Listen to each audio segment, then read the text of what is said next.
Hi, everyone. We're going to get started shortly, just giving everyone a minute or so to come on in the webinar here. Thanks for joining us tonight.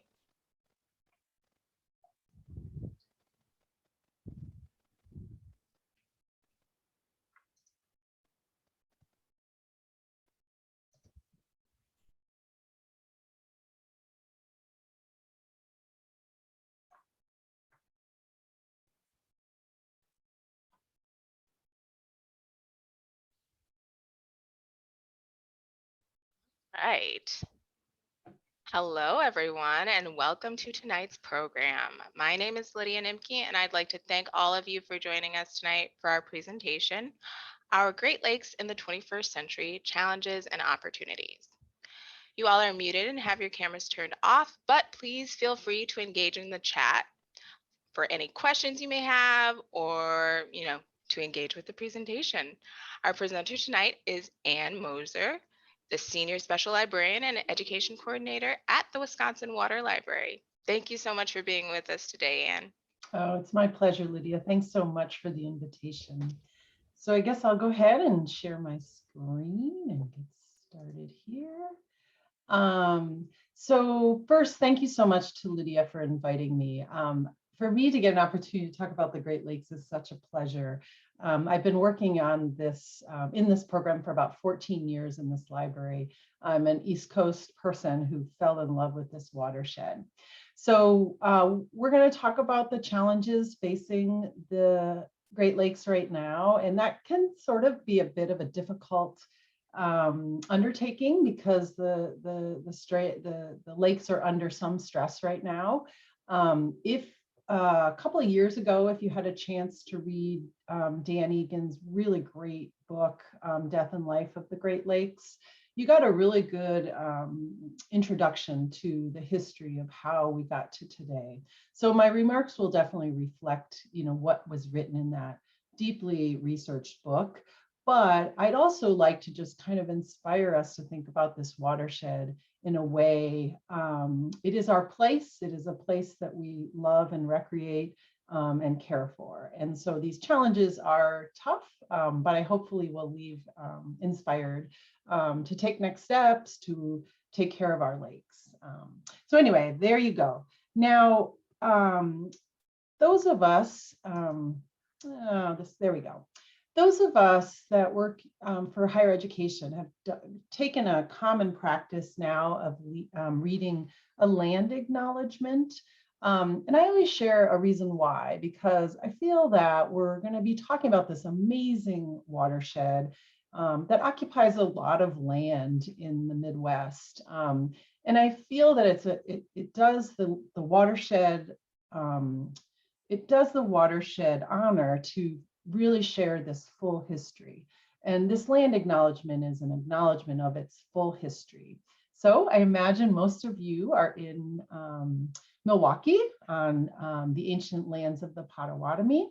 I am here in Madison in my home office, and so I will share with you the land acknowledgement from the University of Wisconsin, which reads, "At this moment, I occupy ancestral Ho-Chunk land, a place their nation has called De Jope since time immemorial. In an 1832 treaty, the Ho-Chunk were forced to cede this territory. Decades of ethnic cleansing followed when both the federal and state government repeatedly, but unsuccessfully, sought to forcibly remove the Ho-Chunk from Wisconsin. We acknowledge the circumstances that led to the forced removal of the Ho-Chunk people, and I honor their legacy of resistance and resilience. This history of colonization informs my work and vision for a collaborative future. We recognize and respect the inherent sovereignty of the Ho-Chunk Nation and the other 10 First Nations within the boundaries of the state of Wisconsin." So I meant to invite you to silently consider the land where you're sitting right now. If you haven't had time or inclination yet to explore this history, I know there's some amazing librarians at Milwaukee Public Library that would be more than willing to help you. And there's really great websites out there in order to begin the journey of learning. All right, so I usually do this in person. So I'm going to try to still do our trivia, because I feel like when we do a trivia like this, we get an opportunity to really explore what we already know about this amazing watershed. And so I invite everyone to participate in the trivia. Lydia is going to monitor the chat and kind of report back to me how people are doing on my questions. So hopefully they're not too shocking of questions. They might be some that you know. So I always start with this. This is a beautiful sculpture found down in Chicago. So I'm going to ask you if anyone is familiar what the theme of this sculpture is. And if you do, go ahead and throw it in the chat. Maybe you can think about the theme being related to our what we're going to talk about tonight. So I don't know if anybody's putting, I see some little red marks in there. I'm like that crazy, like I can only do one thing at a time. So Lydia, is there any good answers in there? Don't see any answers yet. All right, And well, I have no guesses. Well, I'm very, very excited to introduce you to this sculpture. It's called the Fountain of the Great Lakes. It's down, I think it's owned by the Art Institute of Chicago. And I looked up the address. It's on the South McCormick Memorial Plaza. And it's really beautiful. And what I really love about it is the sculptor, Laredo Taft, created the sculpture in a very accurate way. So those of us that do science education are really excited, because he placed Lake Superior at the top of the watershed where the water enters into the Great Lakes. And at the bottom, as the water travels through the sculpture, it exits out in Lake Ontario into the St. Lawrence Seaway. So that's kind of a fun thing. Check it out. I think it's close to the modern wing if you have a chance to go to Chicago. But let's get into some facts and figures about the Great Lakes. So I think this one is often one that people know. And so I ask you, which of the Great Lakes is the largest by surface area? And if you know that and want to guess how large that surface area is, you can go ahead and put that in the chat. I don't know if we're getting any answers yet, Lydia. None yet. Oh, come on, folks, I bet you know this. Someone has said A. All right, Lake Michigan. Someone has guessed B. All right, yeah. Any guesses on size?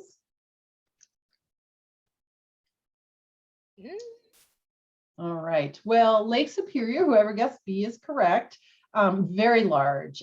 It is literally the largest freshwater lake in the world by surface area at 31,700 square miles. So pretty amazing. Let's stick with Lake Superior.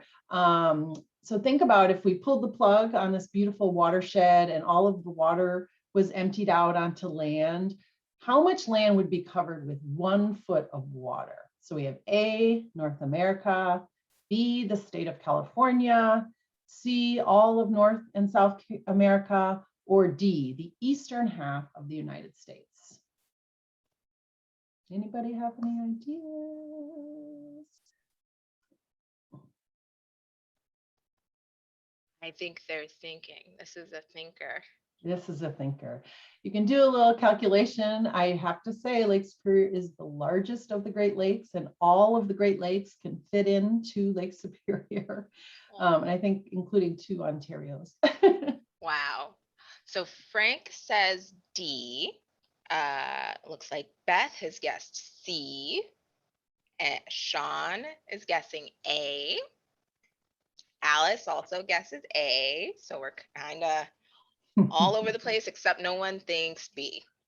All right. Well, in fact, it is all of North and South America. And we'll get another perspective on Lake Superior in a moment. We'll kind of look at it in a different angle. But yes, it's very large and very, very, very deep. What is the largest species of fish found in the Great Lakes? And I'll throw in a bonus question if you have any idea of the record catch for Wisconsin. My favorite fish species. I'll give you a hint, it is a fish that's been around since the time of the dinosaur. So Beth and Sean both have guessed sturgeon, and Carol has guessed a muskie. Oh, the muskie, interesting. Yeah, in fact, it is the lake sturgeon. Its name in Ojibwe is Name, which I think is really beautiful.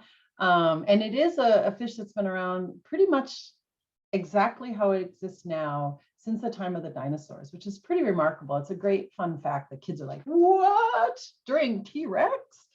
And the largest catch was in Lake Winnebago. The fishery of the lake sturgeon is very, very robust in the Lake Winnebago watershed.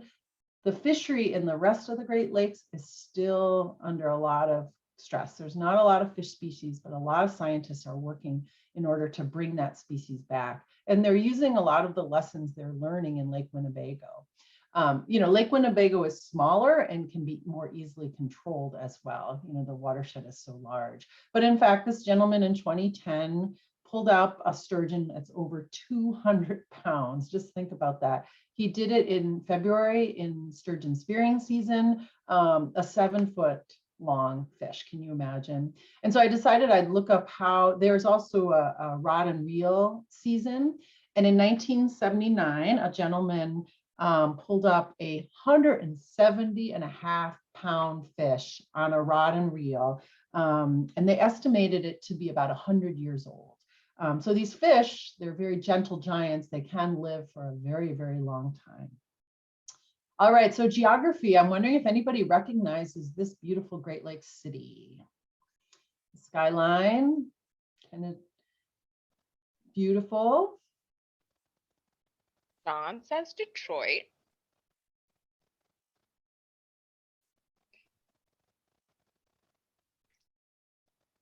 Well, Dawn, you win the prize. All right, well done. Yep, the Motor City, the town of Motown Records. It's situated on a little lake called Lake St. Clair. Not little, really, in perspective, but it's also right next to Lake Erie. Beautiful city, lots happening in Detroit. Oh, wait, oops, I forgot. I was gonna swap out this slide. I hope we know that this is Milwaukee. So the bonus question is your question tonight. Do you know the name of the architect who designed the new wing, which is now 20 years old, if you can believe it, on the Milwaukee Art Museum? Do we have anybody that knows?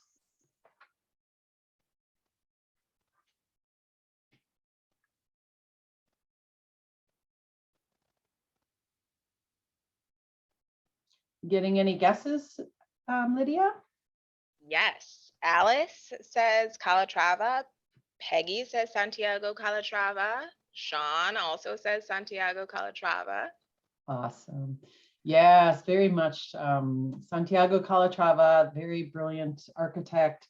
And he did say he was inspired by Lake Michigan when he put up the design. It's a beautiful bird shape, but he also said he wanted to evoke the sailboats, the weather, the sense of motion and change he sensed in Lake Michigan, which I think is just a beautiful vision.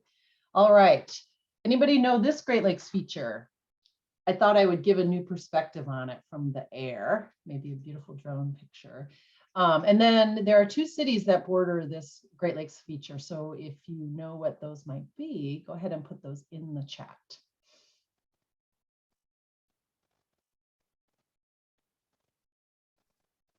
Sean says Canadian Falls at Niagara.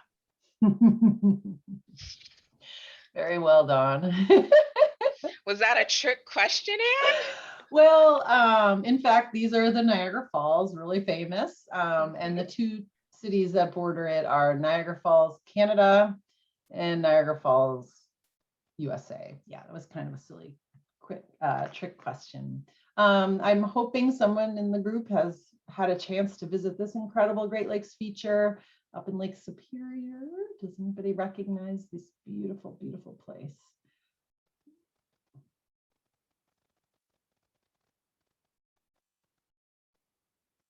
This is really hard. Go ahead. Apostle Islands. She saw them this summer. Well, super psyched you went to the Apostle, but this is actually the Pictured Rocks National Lakeshore, and it's along the Lake Superior southern coast, right on the UP. But I think that it evokes some of the similar imagery that you will see in the Apostle Islands and all those amazing sea caves. So, I'm kind of fond of Lake Superior. I love Lake Michigan. Lake Superior is just such a dynamic, beautiful place. Now, there are people that I work with that if I didn't include a question about lighthouses, I would be like, man, you got to have the lighthouse question. There are over 200 active lighthouses around the Great Lakes watershed, providing a lot of important navigation aids to ships that travel around. I wonder, Lydia, I can give a little hint. These are both found in the same county. Anybody have any ideas? No guesses so far. If someday you get a chance to go to Door County, the 1A kind of island near Bailey's Harbor is really cool. And it's connected to the mainland by this sort of a causeway or kind of a built structure. And what's interesting, one year we went up there, we take a winter trip every year, and we walked right out, we visited the lighthouse. A couple of years later, because of changing water levels, we were stuck on the mainland and we're unable to travel over there. And we'll talk about changing water levels a little bit. And of course, the Eagle Bluff one in Peninsula State Park is also a beautiful building. Oh, here we go. Here's the Church of, I'm just kidding when I include this, but what I call the Church of Football up there at Lambeau Field. So before I begin, I'm just going to give a quick shout out for the program. Thank you, by the way, for playing trivia. It's a little hard for me not to have laughter and enjoy talking with you, but I thought it's kind of fun to kind of lay out what we already know about the watershed. So here we are. I just wanted to give you a quick overview of the program I work for, because when we think about all the challenges that the Great Lakes are facing, it's really good to understand who's out there doing this amazing work. And one of the programs is where I work. And, it's sort of a state secret. Many people are very familiar with the land grant idea. UW-Madison is a land grant university. And then there's extension. It's all over the state. There are extension agents in all the different counties that can answer questions, that have expertise. About 50 or 60 years ago, a gentleman in Minnesota said, well, the land grant thing is really great. It's really helping communities. Why don't we have a sea grant for our water resources? So this was passed by Congress, and it operates very much like a land grant model, where we are out in the communities doing things like this, talks and working with stakeholders, et cetera, and we're in these communities. So we're not as large as the land grant program, but it's modeled on that. And we use science to solve problems, basically, science serving America's coasts. And we do this in 3 ways. If you're a water scientist and you are looking to fund your research, we do a competitive call for proposals. So you are studying zebra mussels and you want to learn more, you can get funding from us. That is a bulk of our budget, but then we do education and extension work. And that's what brings me here as a librarian and as an education coordinator. We focus on 4 different areas. So when you think about what lives in the Great Lakes, we work on projects and fund research that makes life sustainable. So whether it's a human being, a fish, a plant, that's healthy coastal ecosystems. We also do projects and fund research to sustain our fisheries, because fisheries is a very important industry. It's a very important cultural connection to our state. And not only is it commercial, recreational, and sport fishing, but it's also aquaculture. And I pointedly say this because there's a lot of misinformation out about aquaculture. People go, I don't want to eat farmed fish, or, that's dirty. If you're interested in learning more about aquaculture, I invite you to visit eatwisconsin.org. It's a website we put together that has a lot of science information in it. And actually, I would say that most of us are very comfortable eating cultivated agriculture. You know, we go to the store, we buy our beets and apples and whatnot, but we're not as comfortable eating farmed fish, farmed seafood. And that is something that we're working on to change perceptions, because it is a very well-regulated industry. And in fact, in Wisconsin, it's a very family-owned business. And so for us to encourage and support aquaculture is also good for our economy. The third area we work on, which is really relevant today, is resilient communities and economies. So helping our coastal communities, making sure their infrastructure is strong and safe, and also their economy. So when you think of climate change or these huge storms you're probably seeing recently in Milwaukee, those are the kind of projects and research we support. And then finally, to me, the most important, the environmental literacy and the workforce development, educating people about the Great Lakes. So here we are today. We fund a lot of research. So if you're a professor at UW Milwaukee, Beloit College, you can apply for funding. It's not just a UW-Madison or a system thing. And actually, we support quite a few scientists at UW Milwaukee doing really amazing work at the School of Freshwater Sciences. And that research supports a lot of master's and PhD students that become future leaders of Great Lakes science. And as I said, anyone is able to apply for that funding. Now, when we go through some of the challenges faced by the Great Lakes, I'll introduce you to these specialists. But as you can see, just like a UW land grant extension, we're around the state working with our stakeholders, doing presentations, doing projects, and we'll meet those staff members later on. So let's get to the Great Lakes, because that's what we're here to talk about.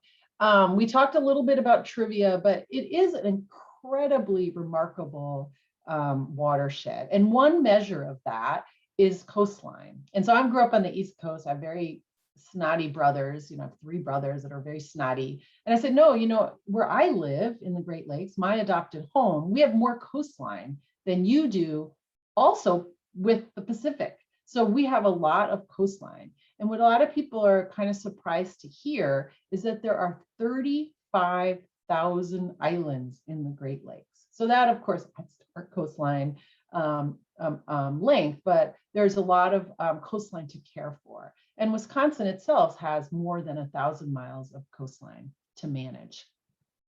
It's a very, just geographically, it's a very large watershed. So you can see it's 16 degrees latitude by 7.5 degrees longitude. That's quite large. And in there is 20% of the Earth's freshwater, liquid freshwater. I mean, it's pretty remarkable. Now, I mentioned before that we're going to look at the watershed from a different angle. It's kind of weird because usually you just look at what this is shaped like. You're looking at it from the air as you would for like a drone view. But I really like this because there's a lot that we can learn in this perspective. So something that the scientists are thinking about are well, first, let me start. Now, if you look over here in Lake Superior, as we saw in the fountain of the Great Lakes, the water starts up here at about 600 feet. It travels through the watershed. And I always tell the kids, I usually work with kids, so I'm always bringing up the kids' knowledge as well. But the water always travels downhill, right? And so it starts up here at about 600 feet, enters into Lake Superior, and it travels over 2,200 miles to get to the Atlantic Ocean. That's pretty remarkable. That's a long journey.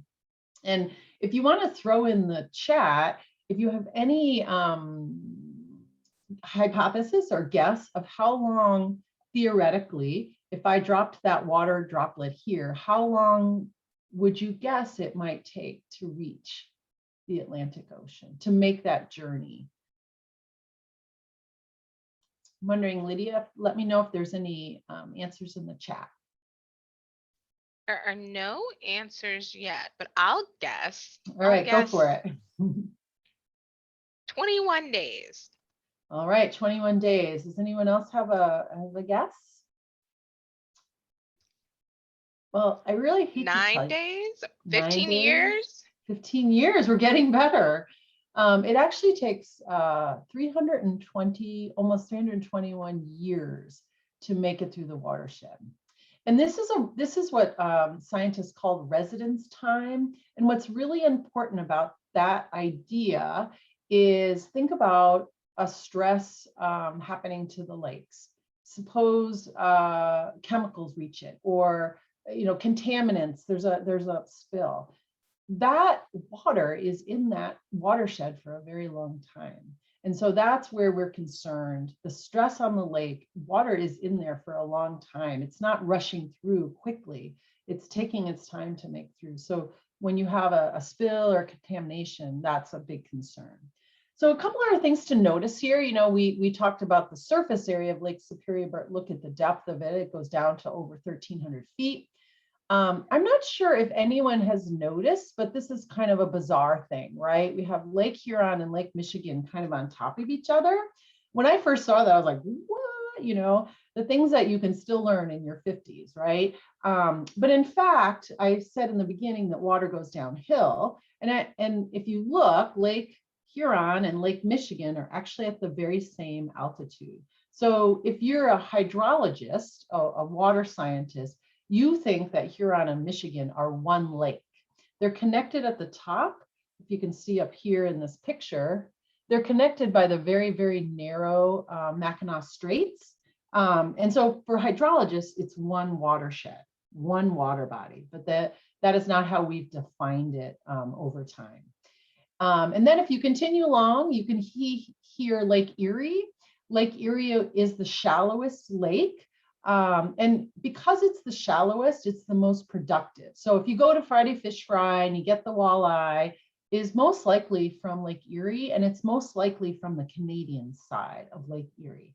And then, woo, here's that beautiful Niagara Falls traveling out through the Atlantic Ocean. So pretty cool scheme. I kind of enjoy seeing the lake system in that direction. So another thing that's really amazing about the Great Lakes is the number of people and the people that live around the Great Lakes. About 34 million people live within the watershed. Now, I am at 1 hour and 15 minutes from Lake Michigan, but I do not live in the watershed. If you go back and look at our schema, our map here, where Madison is down here, you can see this line is where it's defining the watershed. It's where all the water goes in. So we're actually in the Mississippi River watershed, and you, of course, you in Milwaukee are in the watershed right there. A lot of people, including many from Milwaukee, get their drinking water from Lake Michigan. So that is really important. I'm sorry, drinking water from the Great Lakes. That's really, really important, again, when we think about protecting the Great Lakes. 10% of the US population gets their drinking water, 30% of the Canadian population. And then just think about it. It's 2 countries, 8 states, 2 provinces, and 19 tribes. And of course, there are these crazy people that live in Wisconsin, and half of the population of Wisconsin is in that watershed of Superior and Michigan. So that's pretty remarkable. And that means, I think more than 1.6 million people draw their drinking water directly from the lake. So that's where those of us that do Great Lakes literacy think about, we influence the lake, and also the lake influences us. So the people part of this science and these challenges it's really important, the role that we as residents are taking in the Great Lakes. So of course, it's not just people. We have this amazing ecology. So there's different kinds of communities around the Great Lakes. You have wetland communities. You have lots and lots of forest communities, especially up there in Lake Superior area. There are marsh communities. There are beach communities, dune communities, and all these different communities support different life. So the mammal species are amazing: black bear, fox, moose, beaver, otter. Many of these are endangered and threatened. Lots and lots of different types of reptiles and amphibians. There's even a poisonous rattlesnake that's found in the Great Lakes. And are birds and fish. So I always put these on its own slide because there's really passionate birders and passionate fishers. But just really the amount of flora and fauna that is captured or that it lives in our Great Lakes system is amazing. And I always, when I talk with kids, I'm kind of fighting against that. Well, in the tropics, there's these fish that glow and are bright yellow, and I just counter that conversation with, but we have a fish from the dinosaur ages. We have so though it's not the glowing fish, bioluminescent fish, we have an incredible biodiversity here in the Great Lakes watershed. Now, this history of the Great Lakes began thousands and thousands of years ago. As Native Americans say, that began in time immemorial. And really what's important about this history is the ice sheet. So we call the Great Lakes the Laurentian Great Lakes. So that's a great piece of trivia. I bet it'll be on Jeopardy someday. And the reason it's the Laurentian Great Lakes, because that huge ice sheet that covered most of Canada, New England, the upper Midwest, was called the Laurentide ice sheet. And as it began to retreat 10 years ago, it really created this totally different geography. You see it with where the Ice Age Trail runs. And it really did alter. And what we were left with was this amazing watershed 4,000 years ago. Now, when I talk to kids, they all go, Miss Anne, how come your name includes the sea? We don't live in the sea. But in fact, we do. We live in the inland seas, is what they call it, or the sweetwater seas. Actually, our watershed behaves like an ocean. And it does this in a couple of ways. Number one, the Great Lakes can affect weather. So it can change temperature. It can change precipitation. So we're heading into winter. We're going to hear about lake effect snow. That's our Great Lakes watershed behaving like an ocean. And the second way that it behaves like an ocean is through that it has currents and it has waves. And so those two things also indicate that it's related more to an ocean system. Again, we're heading into winter. The Great Lakes are very cold. And this is actually really important for a lot of reasons. It affects what type of flora and fauna lives here. It also affects safety. So I've been very lucky, and I got to ride on both a research vessel, the Lake Guardian. It's a scientific vessel. And I've also had an opportunity to sail on the Dennis Sullivan. It's the flagship tall ship replica for the state of Wisconsin. So in both cases, there's a lot of time when you're on board and you're chatting with the crew, and they're usually, seasoned sailors that go around the world, and the reverence that they have for the Great Lakes system and the danger of it. So I mentioned currents and waves. There's a lot of dangerous riptides that are happening in the Great Lakes. We lose way too many people to riptides. And in fact, just recently in August, I think there was a couple of people lost in Racine.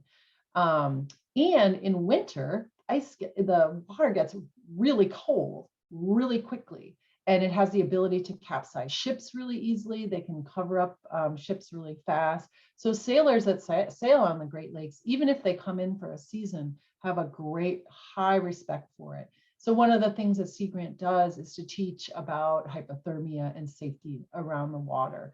That's one of the important goals of ours. Now, when I described our program, I didn't mention that we are funded by the federal government by the National Oceanic and Atmospheric Administration. A lot of people know them as the Weather Organization, but they also take care of our ocean, our lake systems. And so NOAA is within the Department of Commerce. And so we are always looking through an economic lens. And so we're always reporting on the economy. And the Great Lakes are very, very important to our national economy. So for example, there are over 330,000 jobs that relate to the Great Lakes system. Here are some things that are some examples of industries. Obviously, tourism. There's more shipbuilding than you would realize. Construction, a lot of maritime transportation. The largest inland port is at Duluth Superior. A lot of cargo heads to Duluth Superior, gets on to trailers of truck trailers, and goes to the west. So really, really important. And this generates $8.8 billion in wages. The Great Lakes system contributes $21 billion to the GDP. And then I'll talk in a moment about the Great Lakes Restoration Initiative. That was an act of Congress to fund work to restore and protect our Great Lakes. They did an economic study, I think it was 2 years ago, and for every dollar spent on the Great Lakes Restoration Initiative, $3.35 was returned. And I'll share an example of kind of how that works in a moment. Fishing, as I said, commercial fishing is still very important. You know, people in Wisconsin are really attached to their Friday fish fry. It contributes $3 million in catch. The number of fishers, very much a family business, has gone down in recent years, but still contributing to our economy. And then the aquaculture industry, which I mentioned before. This 21 million is probably a little bit low, but it also is a big contributor to our economy. And actually that 21 million, I should note, both the commercial fishers and the aquaculture are both Wisconsin numbers. I should have noted that on the slide. So there's our beautiful watershed. Oh, wait. There's our watershed now that we're heading into winter. I like this perspective. It kind of gives you a sense of the grandeur of it. Now, this winter picture, I realized looking at it, doesn't usually come with the state lines. I think I stole that from NASA, but apparently they decided to put the state boundaries on there. So just a note about when we think about protecting our Great Lakes watershed. So I'm hoping I shared information and data to make you understand how important it is, how beautiful it is. But it hasn't always been that way. After World War II, there was so much growth and expansion and building in our country. And what happened was there wasn't a lot of regulation. There was some kind of water pollution control act in the 40s, I think, but that didn't have much teeth to it. But then as we headed to the 60s, a very famous thing happened. I'm not sure if you know this, if you want to throw it in the chat, but this happened in the Great Lakes, and this is the Cuyahoga River went on fire. There was so much oil that it created a fire on the river. And that really did spur action by a lot of people. So this is a very famous example. There are a lot of less famous, less known examples of the stress of our waterways. And this picture, though it's not great, is pretty horrible.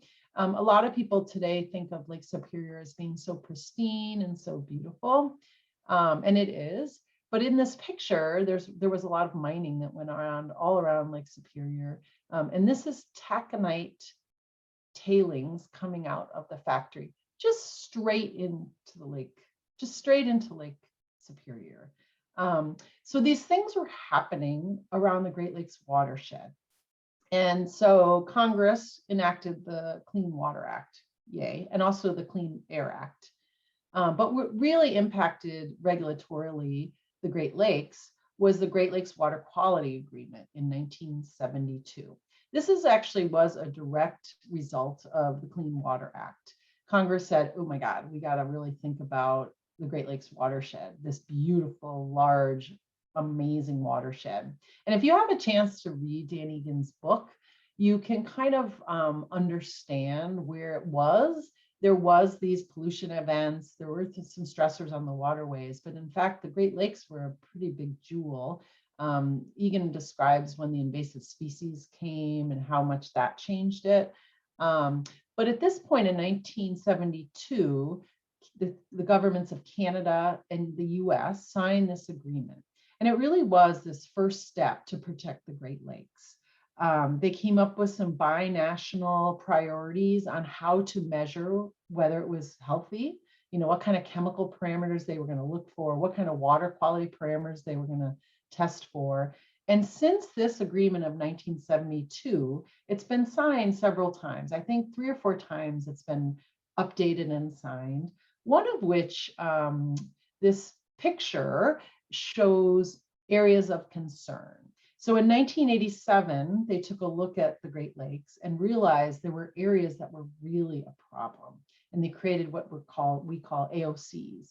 And these AOCs were really bad. And so you're not surprised probably to see, here's in Green Bay, the stress, the paper companies, Sheboygan River, there was a lot of industry along there, the Milwaukee estuary. So these areas of concern, most of them are still areas of concern. The stars, here you can see one in Michigan was delisted. There's a million steps they take to delist an AOC.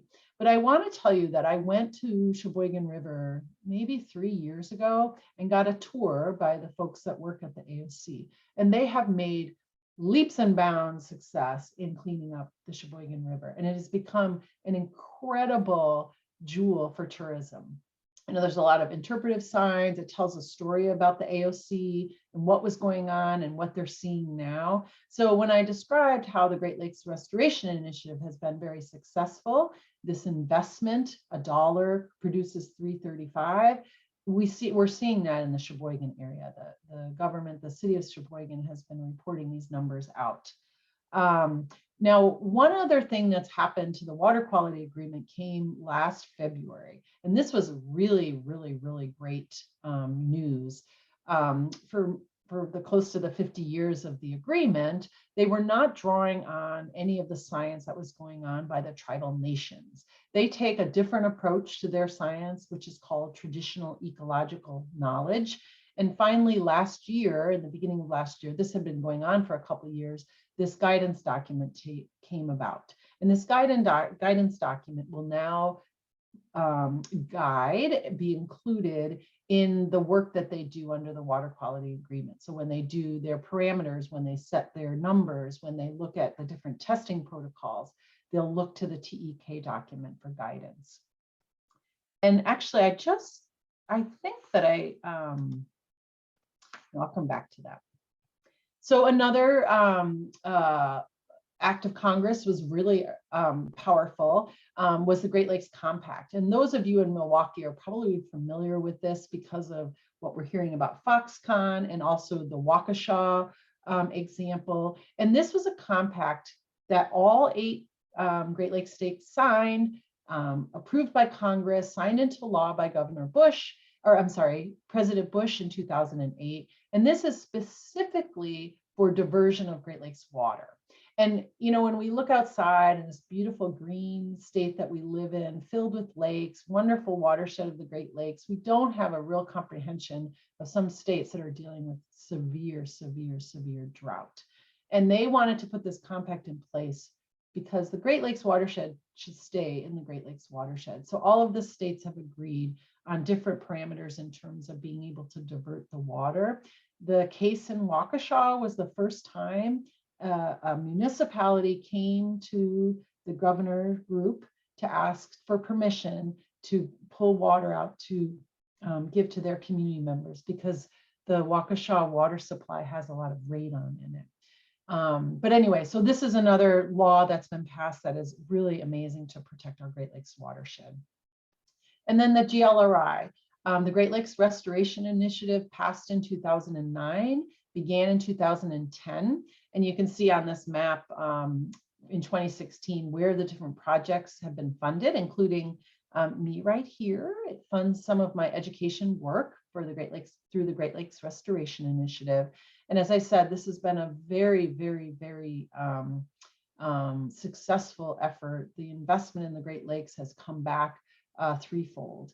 And I just looked up today because I thought I had heard this news, but they have just in November of 2021, they have just agreed on a framework to include tribal nations in the GLRI. So there will be designated money that will go to tribal nations to do all of these similar activities, clean up toxics, promote nearshore health, et cetera. So that's a really great, exciting opportunity that's just, and really an overdue step in terms of the Great Lakes Restoration Initiative. So let's get to the hard part. I hope that you are hearing really amazing things about the Great Lakes, feeling like it is a jewel to protect, but it is under a lot of stress. And these challenges are tough. And when I was asked to first do this, I can repeat the story that's told in Dan Egan's book, but I decided instead of doing that, I wanted to go to these specialists that I was describing before to you from our program. So these specialists that work around the watershed live in these communities, they work in these communities, they work with these industry people, they're trying to find the solutions on the ground. And so I thought, well, maybe I should ask them what they think the biggest challenges are. And at the end, I have a slide because every year, each of the lakes issues the state of Lake Michigan and the state of Lake Superior. And in fact, when I had interviews with all the different specialists around the state, they reported most of the same challenges. So that was kind of fun. So our first specialist is Dave Hart. He does mapping. So he looks at the world in a spatial way. So he's looking at everything like how does it look on a map? And so he's kind of like me, a generalist, and he definitely really shouted out about the poor water quality that still exists. You know, when I was talking about the AOCs, those are still big problems. And so if you think about it, first we talked about water entering the watershed for 320 years before it makes it to the ocean. So obviously some of these AOCs they've been working and remediating and doing all kinds of work for 50 years, and they're still an AOC. So human impact with contaminants is really an issue. The food web collapse. Now this is one that is huge, and it's not just mentioned by Dave. Several of the other specialists have mentioned it. And I'll give you a visual of why this is an issue and what it looks like. And it's something that even you who live in Milwaukee can go out to the shoreline and visualize. I was, high water levels, the changing water levels, it was really down one year and then it dramatically changed. That's an issue. We see that a lot. I've been working in the Racine area on coastal engineering on an education project, lots and lots of examples of what we've seen down there. And I'm sure extreme storms, when I was thinking about a presentation tonight, I looked and saw like in 2020 of January, you guys had a huge storm, lots and lots of horrible pictures. So those are really an issue. And several of the other specialists mentioned that as well. And I was really glad because he did mention this lack of literacy, this lack of knowledge about the Great Lakes. So kudos to you for being here and listening to me drone on. But this is really important. If you don't know anything about the Great Lakes, you're like, well, it looks great. It's kind of clear now. What's the problem? But understanding the full power and what we see in the Great Lakes, what is living in the Great Lakes, really helps us to inform understanding why we want to protect it. And then for Dave, who's a mapping guy who works with data, the fact that data is produced among, what did I say, 8 states, 2 countries, all the tribes, having all of that data coordinated is a real challenge. We have a fisheries biologist, Dr. Titus Seilheimer. If you do Twitter, he's Dr. Fish SG. He's hilarious. He's a really pretty funny social media guy. And he just said the food web changes are amazing. And we're going to see that in a moment. And that's the introduction of the mussels that Dan Egan talks so much about. And this affects everybody. You know, you think like, well, Titus is a fisheries guy, but in fact, it affects all of us. And an example I'll tell you about that is that in comes all of these mussels. That became a problem. There's a lot, there's so, you'll see in a moment, there's so many mussels there. They filter, they clear the water, right? Which you kind of think is a good thing.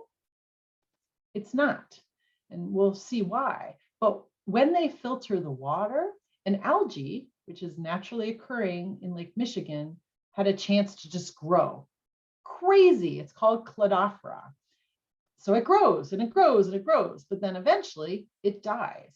And when it dies, it is swept up to the shore and it stinks like poop. I am not kidding you. It is such a nuisance. So if you've ever been to a Lake Michigan shoreline and said, man, it smells like sewer, it could possibly be dying off Cladophora. So, you know, it affects us, it affects the fish, it affects the plants. That's just one example of what we see. And of course, Titus is always concerned and working with the fishers, making this industry that we're so passionate about survive. Tim Campbell works on invasive species specifically, and he had a lot to say. We know a lot about invasive species. We kind of know some of the ways it enters, you know, in the ballast and the big ships, the salties that come from the Atlantic Ocean. But there are pathways that we don't know how they get. We've begun to regulate the ballast water pretty well, but where is it coming from besides the large ships? We've been talking about invasive species for a long time. Getting people to care becomes a problem. But there are successes. People are aware of invasive species, the funding is there, and we, you and me, can all make a difference. So the washing of the boat, the watercraft inspecting, all that stuff is been pretty successful. Now, I wanted to just show you, because these three specialists mentioned food web changes, and this graphic is just pretty amazing. So in 2000, the mussels really have transformed Lake Michigan. There's really very little mussels here, a little bit up here, a little bit of density up here. In 5 years, look at what happened to the quagga mussels. And in 5 years more, there are trillions and trillions of mussels. Well, and you kind of go like, what? But if you look here, these mussels, they can drain, they can filter out Lake Michigan water in 9 to 12 days. That's remarkable. And how this is manifested is in this picture. So this is kind of a scientific look at a water column. So if you were to take like a tube and you put it down and you pull it up, you're going to see what they call a water column. And on the left here is the water column as it should be before the quagga mussels came. And just some things to notice on this graphic. So notice like the color as it moves down deeper and deeper and deeper, right? It kind of moves in a kind of an even way, right? It's warmer up here as the sun hits it. It kind of changes here, it stratifies here, and then as it goes down, it gets cold. That's good for the fish. So the warm fish that like the warm water up here, the fish that like the cold water here, the phytoplankton, zooplankton, things are just floating around. These fish are opening their mouth, they're eating the phytoplankton. These fish are eating the whatevers. So this is a pretty easy visualization of the food web. This is what's called the food web. Now, when you look here, after all these quagga mussels have come, you'll notice that the temperature change is very dramatic right here. And then it changes again. This is not really very good for the plants that grow and for the fish that live here to get their food supply. And you'll kind of notice probably that some of the large predator fish have gone because they don't have food. Down at the bottom, you can see all of those quagga mussels kind of clustering down there. So it's a big change, and it's not good because you're not seeing the sport fishing, you're not seeing the salmon that people love to go for sport fishing, you're not seeing the walleye and the perch that people like for their Friday fish fry. So this is pretty dramatic. And we're not sure science-wise what's going to happen next. It's kind of it's a big question mark. So you in Milwaukee have a specialist as well, Dr. Deidre Puroff. She's a social science. So she looks at the people aspect. And so her challenges were very much people oriented. And especially in the last couple of years, we can acknowledge this even more loudly. But the environmental field in general, those that work in the Great Lakes science, it's pretty much mostly white people. We don't have a lot of representation from any of our communities of color. None of our leadership of organizations, very few people. And that's not good, because the watershed is for all of us. It belongs to all of us. And we need all of the voices in the conversation. And so that was a big challenge that she sees. And this also relates to sort of inequitable access to water experiences, because we talked about understanding and experiencing the lake is what makes you understand and care for the protection of it. And then this relates to climate change. When a community is hit by climate change, it's very often the poorer communities that have the most impact on their infrastructure. But there are some really great things going on. There's really amazing green infrastructure happening in Milwaukee. There's a lot of green roofs. There's a lot of great green infrastructure, swales. There's a lot of really good efforts going on. So that's really great. And that really helps with the climate related impacts. And then there are good funding organizations, and actually I would add to this, in Milwaukee especially, you have the Water Commons. There's some really great grassroots organizations working in Milwaukee on water issues. It's very exciting. Deidre is connected to these organizations. So if you have any interest in getting involved, let me know and I can connect you with some people there. But really great things happening for the city of Milwaukee. They're just finally saying we are a city of water, and we are going to, engage that water, engage our communities in that water. This is the engineer, a man of not a lot of words, but he sent me like 4,000 crazy pictures, and I'll show you a couple in a moment. Coastal storms, the changing climate causing these crazy storms. Erosion is a big problem. If you go south of Milwaukee along the lake, you'll see a lot of evidence of it. Bluffs are falling. And again, these currents that I mentioned before, this is just a few of the pictures that Jean sent to me. There was a huge storms, several storms. This is a 1 in 1,000 year storm. There was so much rain up on the Bad River Reservation in, I think it was 2012. Just remarkable. And here you can see some pictures of bluff failures. This is a problem. This is an infrastructure problem. In the infrastructure bill that was signed, there is funding to mitigate this. And so those of us in the Great Lakes Sciences, Great Lakes Sea Grant, are very happy about that, because this is a really big problem. Julia is our water quality person. This is who we ask about water quality questions.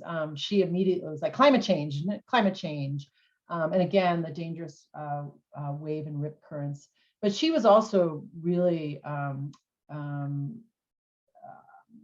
praising the Great Lakes Restoration Initiative. In Green Bay, they've done some amazing, do you remember I showed you where there was a Green Bay AOC? They've been doing an amazing amount of remediation of some really nasty sites up there. One is something called Cat Island, and they've created an not artificial, I guess an artificial island, and piping plovers are coming back. I mean, just amazing. And that has happened because of the Great Lakes Restoration Initiative funding. Again, Julia is all about literacy as well, and using this idea of place-based, putting all of us in our place and learning about the place that we live in. And then community science and the opportunity for all of us to be involved in community science. So these are the things. It's really overwhelming, I would say. This is the list from the report about the state of the Great Lakes, adding in spills and toxic chemicals, and also microplastics. I'm sure you've been hearing about plastics in the water, trash in the water. That's also another huge area of concern. And then I also add in, just for my own, if they were interviewing me, I would probably mention a lot of these. And for me, I think it's also our connectedness to our watershed. And I'm an educator. I usually talk to kids, and I see this a lot. I go to schools and it'll be in Two Rivers or up in Bayfield. And these students live 1 or 2 miles, 3 miles from the lake and have never been there. And that worries me. I'm of the mind of being connected to your watershed in a way that's, it's an experience. It's an experiential thing to be connected to your watershed. And so I worry about that a little bit. Not that phones and technology isn't really a great thing, but that to me is a concern. So I do want to leave you with a really happy feeling, though. I do a lot of education, teaching, as you can see down here, teachers, and then teaching their students about Great Lakes literacy. And there is so much excitement when you teach children about water and the Great Lakes and the science and the testing and the shipwrecks. They get so excited. It's a great topic. So we try hard, and others, many others do, to instill the stewardship in these wonderful young next generation of Great Lakes leaders. So, all right, so that's my story about the Great Lakes, and I'm absolutely honored and thank all of you for coming. I really appreciate it. Thanks. And I'm happy if Lydia, if there's any questions. Thank you, Anne. That was amazing. I can't stop thinking about 320 years. That was just a mind-blowing number to me. I know. We have no questions, but we have some comments. Kimberly says, thank you for highlighting the lack of diversity in the industry and the importance of cultural representation. Renee says, thanks. Keep up the good work. And I just like to echo that sentiment that this was really amazing. I learned so much, and I'm going to take this forward with me in the work I do with the library. And take someone to the lake. That's for you that live in Lake Michigan, on Lake Michigan. I can't encourage you more to just, especially in winter, because it has a real beauty to it. But yeah, thanks so much for coming.